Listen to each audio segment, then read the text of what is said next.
Right now at 5:30, we're learning new details on a death investigation after a child found their parents unresponsive inside a home. Also on WKYT this morning, Governor Matt Bevin will hold a news conference later this morning. He'll discuss Kentucky's Medicaid program. We'll take a look at what he plans to address coming up this morning. And after serving his country and community, a Kentucky veteran will be recognized in the coming days.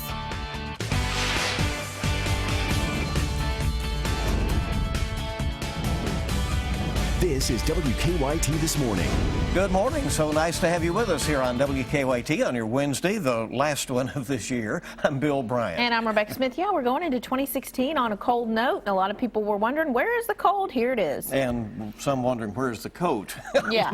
So you research, dig that out. Yeah, get ready for that. The changes are coming. And let's check in. Meteorologist Jim Caldwell is in. Yeah, good morning to you guys. And we are going to change up things completely. We actually already have, because we're running in the 40s and 30s this morning. But some of the headlines, as we look ahead here, we got one more round of showers, and it's really not that impressive, but we have to throw it in there because the moisture is certainly showing up on all the models. But a quiet pattern settling in and much colder air arriving out there. And you can even see a few renegade showers showing up along Interstate 65. Those might trickle into central Kentucky, but the best chances, they're going to be for the folks out in eastern Kentucky. And we will track those chances hour by hour coming up for you in just a few minutes. All right, Jim, we'll see you then. Thank you. Well, this morning we're learning new details about a disturbing discovery at a Lexington home. Yeah, the news has gone from bad to worse. Police say a child called 911 after finding their parents unresponsive in their home on Highland Avenue near Bryan Avenue. And we're told that both the mother and father were rushed to UK hospital in life-threatening situations. But this morning, the coroner's office tells us that one of them has died.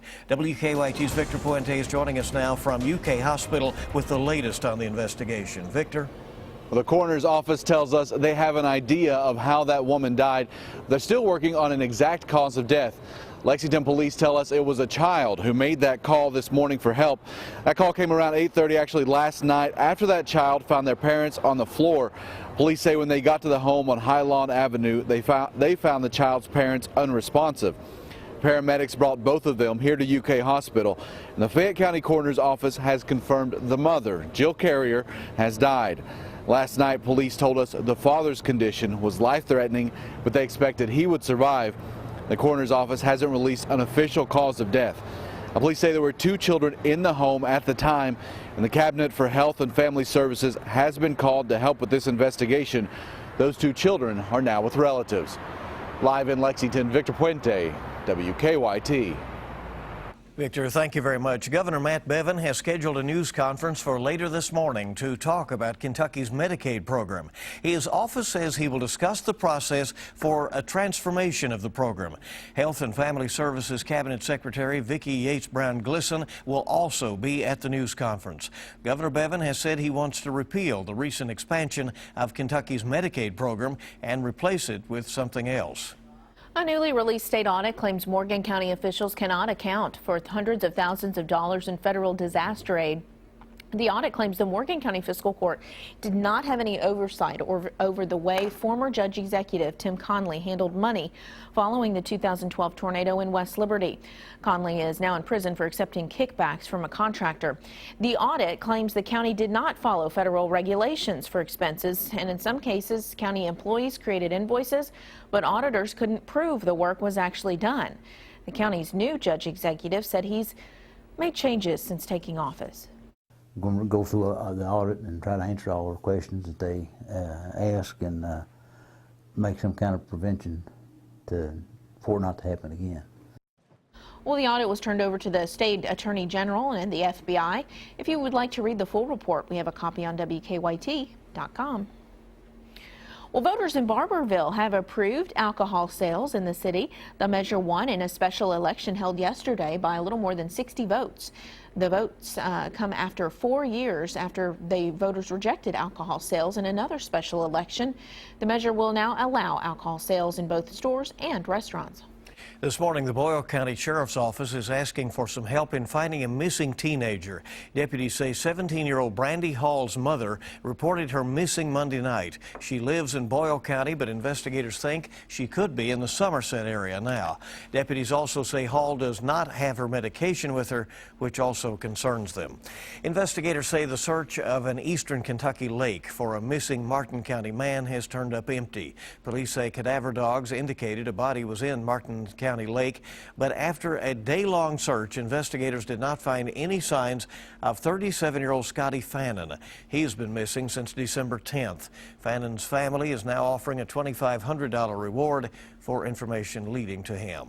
We're just begging people, if they know something, they got to let us off in their hearts so that they'll let us know something and not make us wait and wonder every day after day. Police say they did find 7 cars in the lake yesterday, but they were not related to this case. New this morning, a Pike County woman faces charges after police say she got into an argument with her husband over a TV commercial. Sheriff's deputies were called to a home on Trace Fork Road in Elkhorn City the day after Christmas. Deputies say the husband told them his wife, Brandy Lester, bit him in the face and threw several objects at him during the course of their argument. According to the Appalachian News Express, the couple arguing over whether TV star Hilary Duff was in a television commercial they saw. Police charged Lester with assault and domestic abuse. They say her husband suffered minor injuries. Whole Foods wants to put the overcharging probe behind them, and it is paying $500,000 to do it. In a statement that's been issued, Whole Foods says it has agreed to pay the $500,000 to resolve an investigation into whether it overcharged for some items at its New York City stores.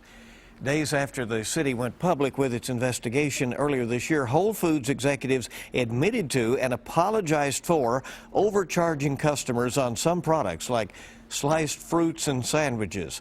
Whole Foods says the mistakes were unintentional. Last year, Whole Foods agreed to pay nearly $800,000 to the cities of Los Angeles, Santa Monica, and San Diego after an investigation by the state of California found widespread pricing violations. The so-called affluenza teen is going to be flown back to Texas today. Ethan Couch could now face jail time for leaving the country after skipping a meeting with his probation officer. Don Champion has the latest on that. The manhunt for Ethan Couch ended here Monday evening in a rundown neighborhood of the Mexican resort town of Puerto Vallarta. Authorities say the 18-year-old and his mom, who changed their appearances, were caught after using a cell phone to order pizza. I'd like for him to be held accountable. Tarrant County officials in Texas are now waiting for the pair to return to the U.S. Couch had been on the run for weeks after this video emerged on social media. It appears to show him at a party with drinking, possibly violating his probation. Couch had been sentenced to 10 years of probation after he killed 4 people in a 2013 drunk driving accident. Margarita Rodriguez says she sold the teen sandwiches during his time in Puerto Vallarta. He kept to himself, she said in Spanish. Mexican officials say Couch and his mom stayed at this upscale resort before moving to the $350 a month apartment. They had planned to disappear, that they even had something that was almost akin to a going away party before they left town. Prosecutors hope to move Couch's case to adult court so he can face a harsher penalty. His mother now faces a charge of hindering an apprehension. Don Champion, CBS News. And during his trial 2 years ago, Couch made headlines after his defense blamed his irresponsible behavior on his wealthy and privileged upbringing. Well, the rain has finally stopped in Missouri, but record flooding still has many homes and businesses underwater. Missouri's governor activated the state's National Guard. Major rivers are still rising in the eastern part of the state. More than a dozen people have died, most of them because of driving their vehicles into high water. Missouri is in the midst of a very historic and dangerous flooding event. The amount of rain we received, in some places in excess of a foot, has caused river levels not only to rise rapidly, but to go to places they've never been before.